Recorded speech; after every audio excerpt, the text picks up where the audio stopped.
The time by Sagicor Life is 7 o'clock. CVM News at 7 headlines Friday. Brought to you by SuperMed Family of Pharmacies. Super happy, super healthy, SuperMed.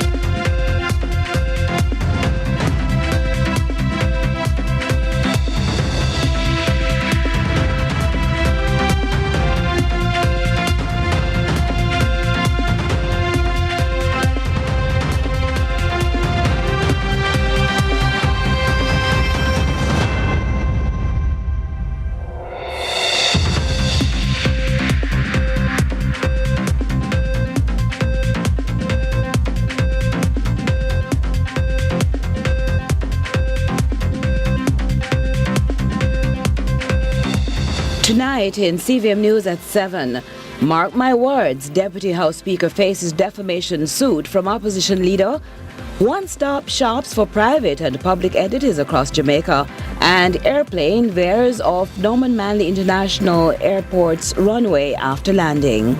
Also this evening, over 150 JUTC buses to be refurbished.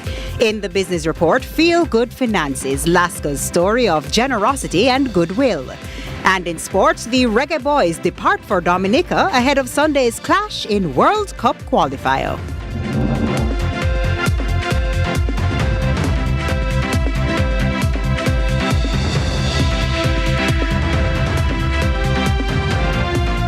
From Kingston, Jamaica, this is CVM News at 7. I'm TK Dawkins. And I'm Carolyn Brown. It's Friday, June 7, 2024. Thanks so much for joining us.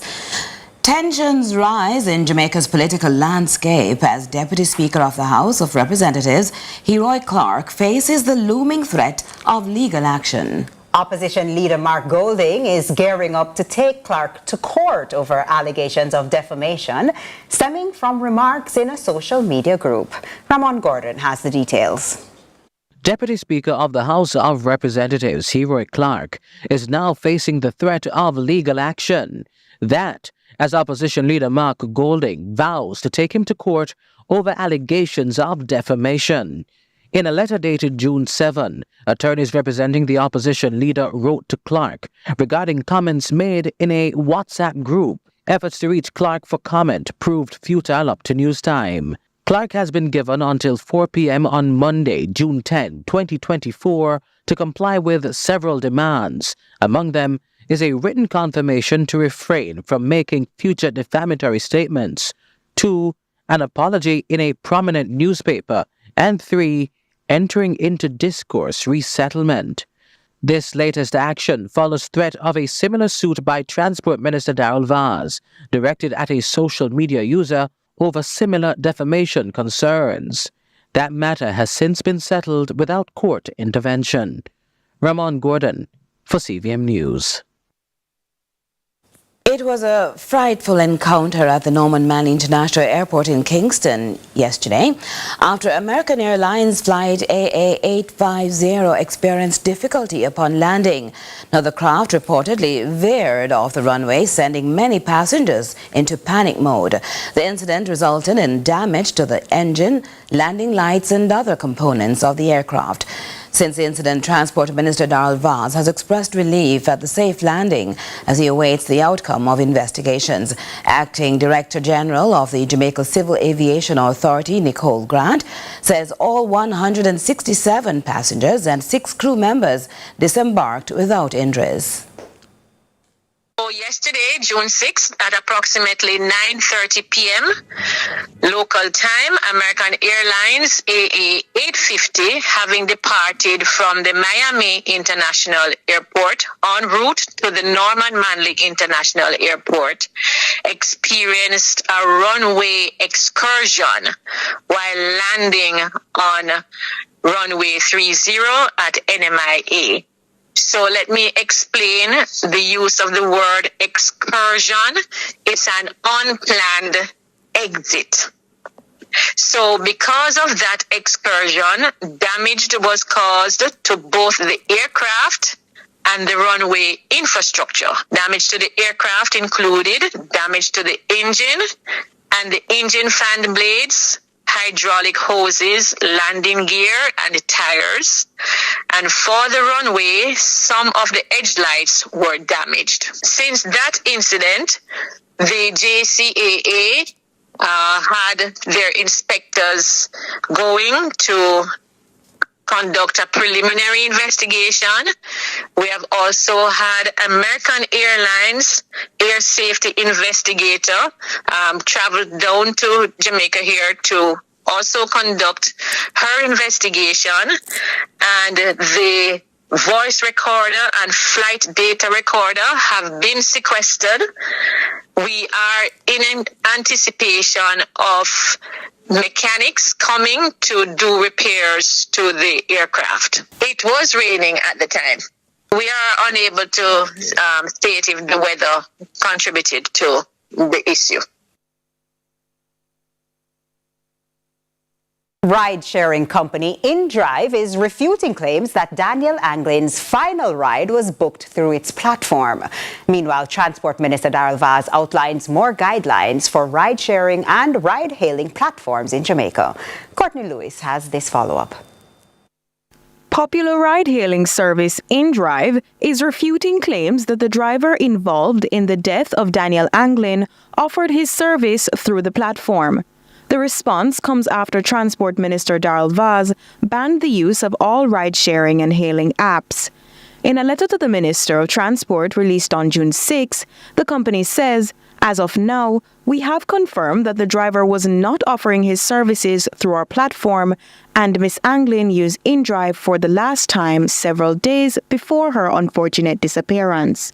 Vaz gave an update regarding the letter from InDrive, saying he is willing to have a meeting with the company, emphasizing that contact with all ride-sharing platforms will improve security regulations. That it has taken the drastic action to bring these people to the table since we have been trying to contact them, including the police, in recent months with no success. No company, despite its size, magnitude, or financial success, will be allowed to disregard our rules and regulations and communication with the relevant authorities.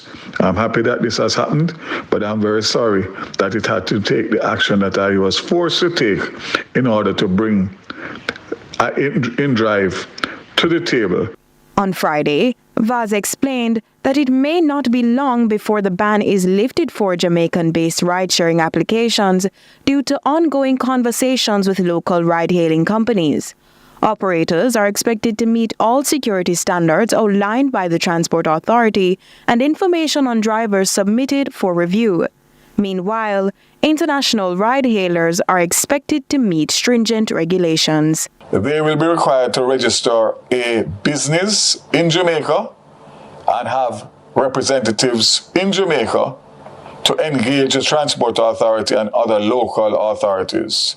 The international ride-hailing operators should engage the Transport Authority to facilitate the vetting of vehicles and operators for fit and proper purposes. He maintains that he understands the importance of the ride-sharing platforms, but the safety and security of the nation's citizens remains paramount. Courtney Lewis for CVM News.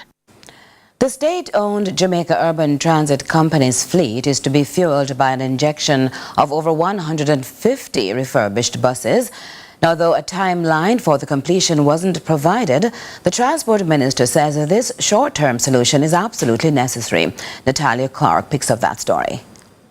We can all agree that transportation cost accounts for a significant chunk of earnings for the average Jamaican.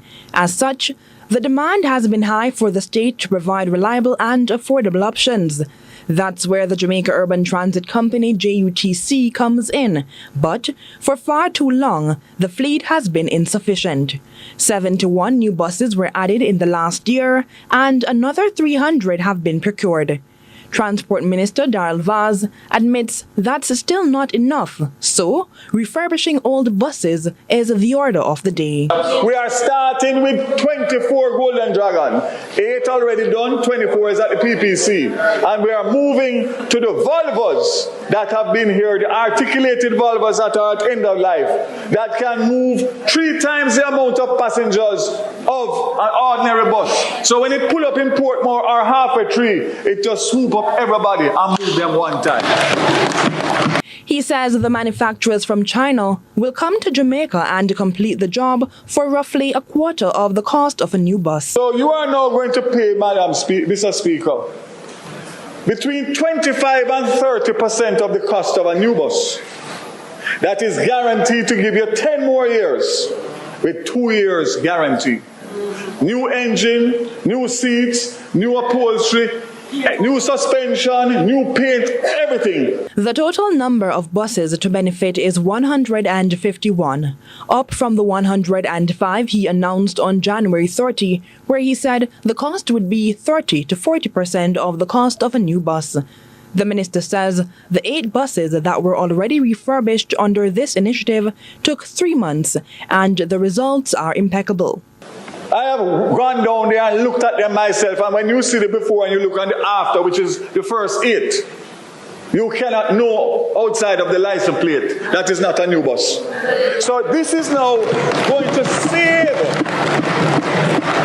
us money while being able to increase the reliability of the fleet so that the average Jamaican can move about his business in a timely and orderly manner. Making his contribution to the sectoral debate in Parliament on Tuesday, Minister Vaz also shares that the JUTC is only collecting about 20% of commuters' fares, and so the move to cashless is still on the table.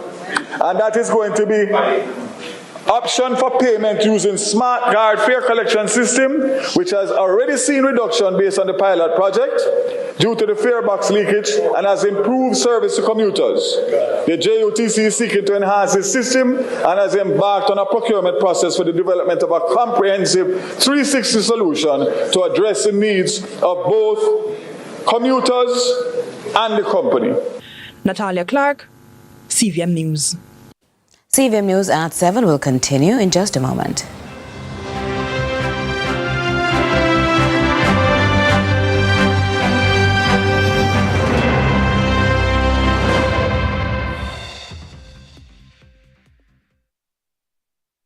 News at 7 headlines Friday, brought to you by SuperMed Family of Pharmacies. Super happy, super healthy, SuperMed. It's Pandemonium at Burger King. Follow Kung Fu Panda on a taste adventure. Defeat hunger with a BK Kids meal and collect a cool Kung Fu Panda toy. Show me your dragon warrior spirit. Yes, Kung Fu Panda is back and so is the cool toy. When you get a Whopper Jr. or Whopper Jr. with Cheese Kids combo or with an 8-piece Nuggets Kids combo. So do what the Panda says. Discover all 6 while supplies last. Oh, the possibilities. Burger King, best tasting burgers under the sun.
CVM News at 7.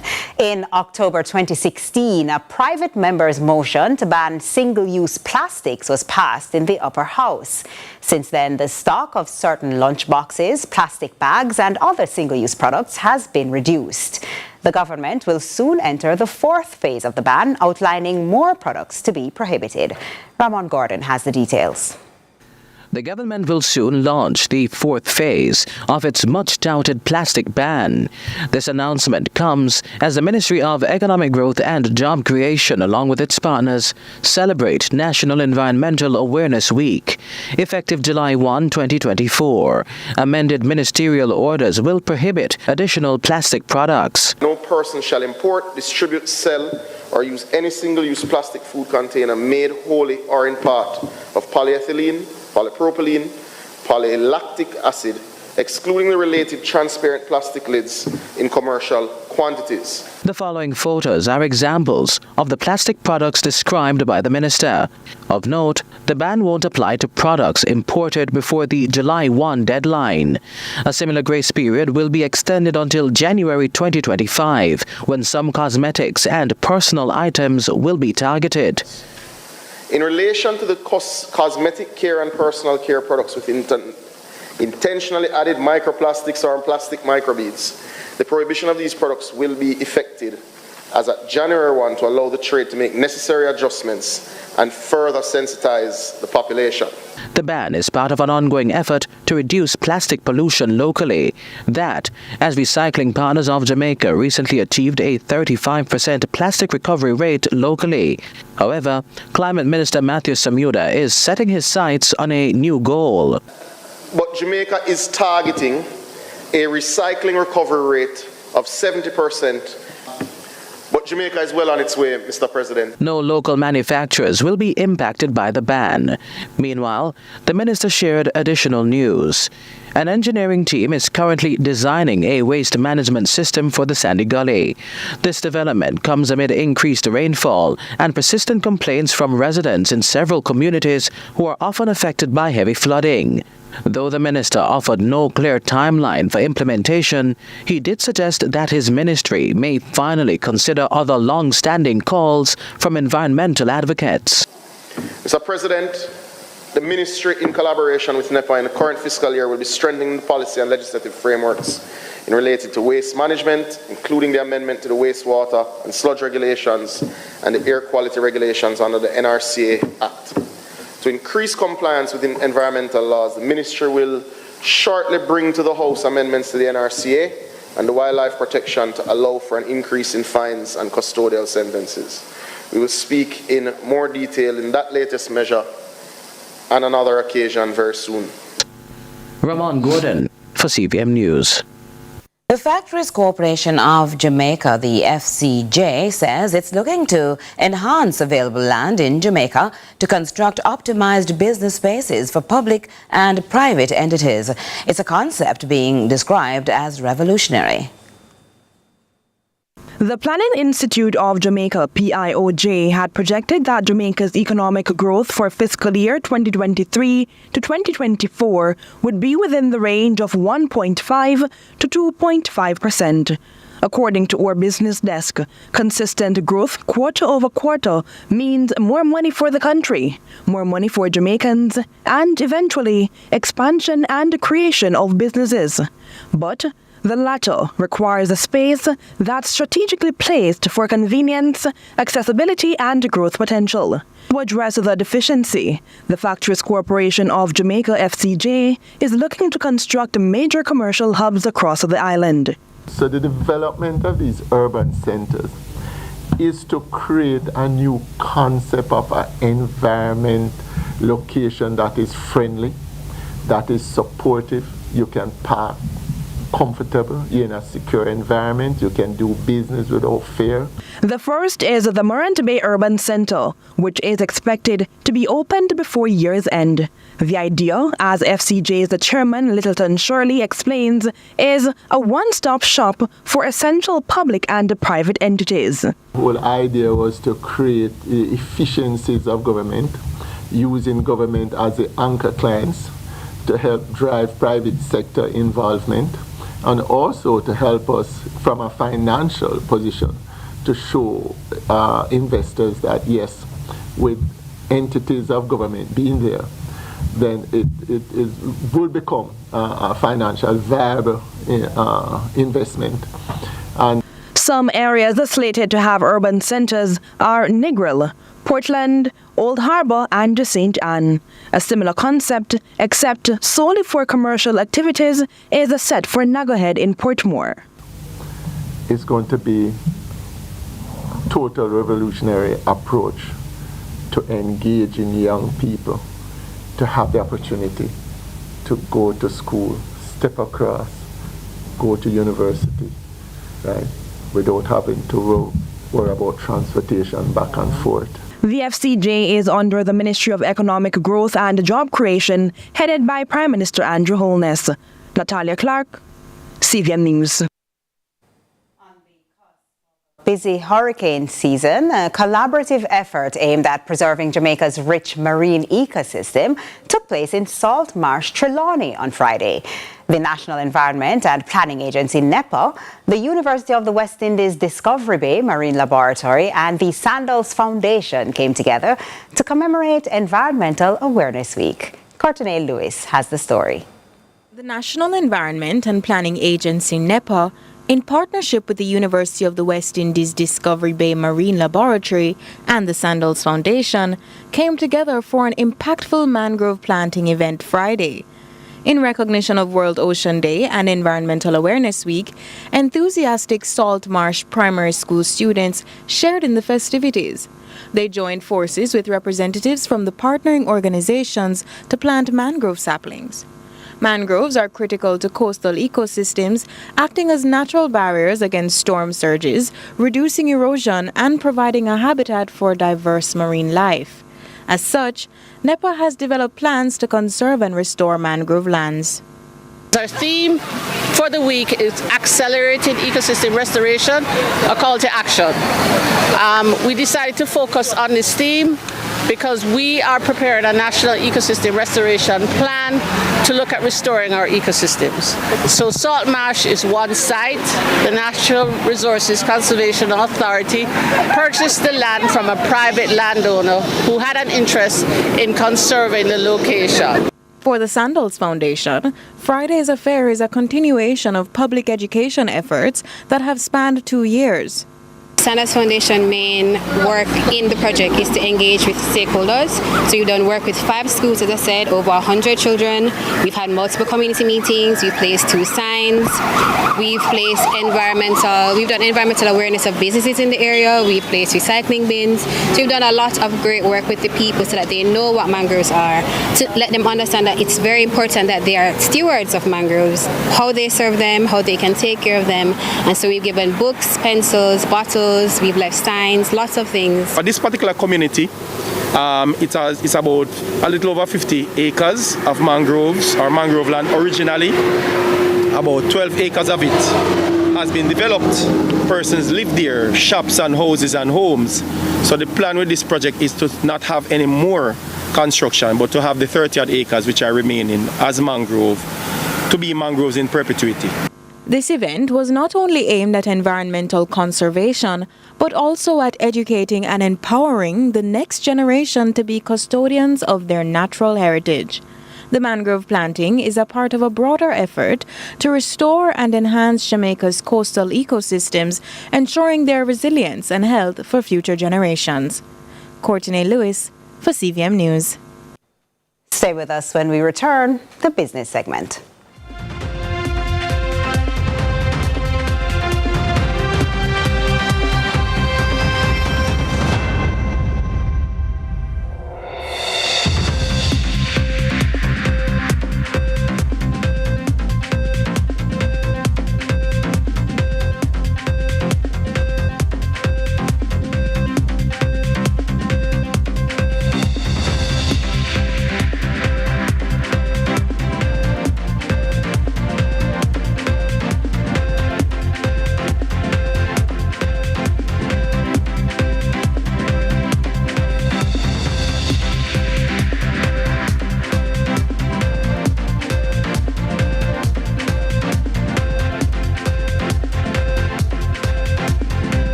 It's a zinger. Crispy, spicy chicken topped with marinara sauce, mozzarella cheese, and pepperoni in a brioche bun. Available for a limited time. KFC, it's finger-licking good. Our days get a little complex sometimes. Often so many things make sense, yet so many do not. We are being intentional about giving prominence to the big stories in order to clarify and enlighten. Lead Story explains who, what, when, where, why, and how. Lead Story with George Davis, weekdays at 6:30 p.m. on CVM TV.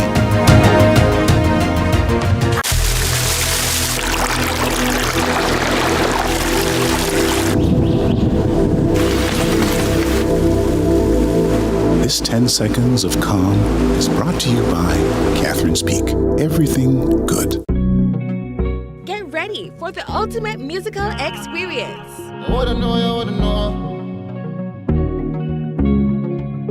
Levels, I'm a Cardi's levels. That's crazy. Don't miss this recap of 450 live in concert. Friday Night Live at 8 p.m. only on CVM.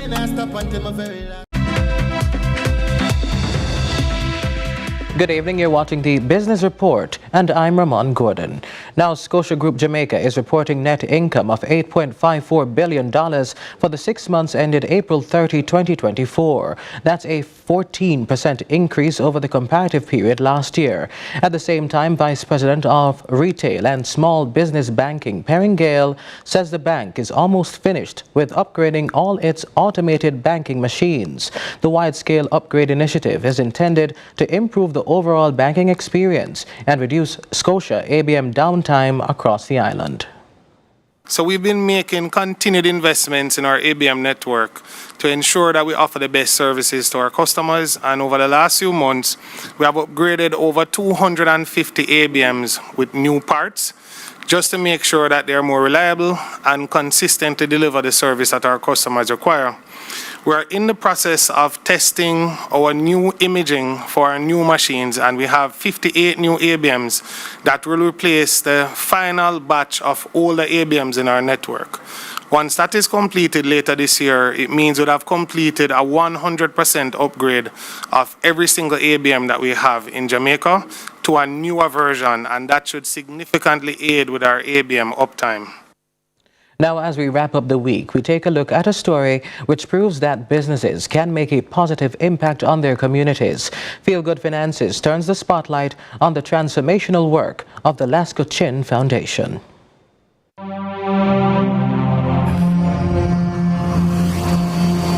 A beacon of hope shines bright in the form of the Lasco Chin Foundation, dedicated to nurturing the entrepreneurial spirit of young people and empowering them to reach new heights of success. We have a Learn As You Earn program, and that gives them a chance to continue their education as well as to earn income.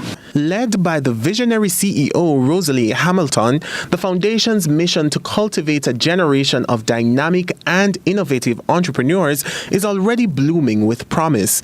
She shared insights into the economic investment the foundation is making in the future leaders of tomorrow.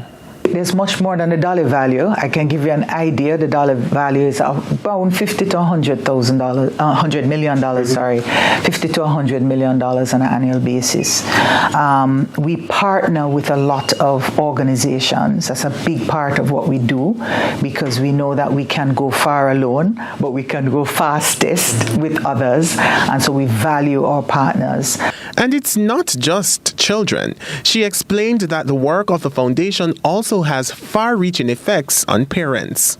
I was very surprised that at the end of 6 months, a parent told me when I asked, what difference did this intervention make? Have you stopped beating your child? It was a straight question. And the parent said yes. I said, what? She said, yes. And she said, what I learned over this period is that there are alternative ways to punish a child. You don't have to always beat a child. With that in mind, case manager Anneke McIntosh Richards revealed the key elements that underpin their approach. The foundation sees the needs, identifies it, and seeks to respond to these many needs, right? We have cases where students would have lost a parent in the earlier part of the program, and these students today